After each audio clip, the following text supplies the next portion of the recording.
Hello, നമസ്കാരം. Jose Kachippally official ചാനലിലേക്ക് സ്വാഗതം.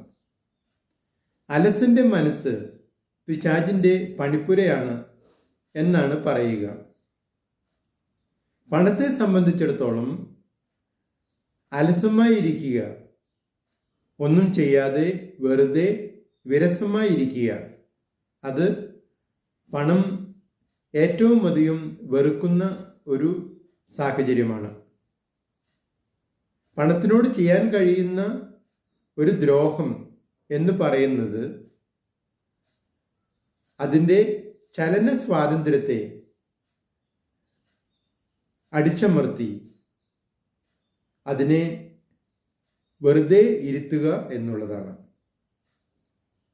നിങ്ങളുടെ അഭിപ്രായങ്ങളും നിർദ്ദേശങ്ങളും അറിയിക്കുക.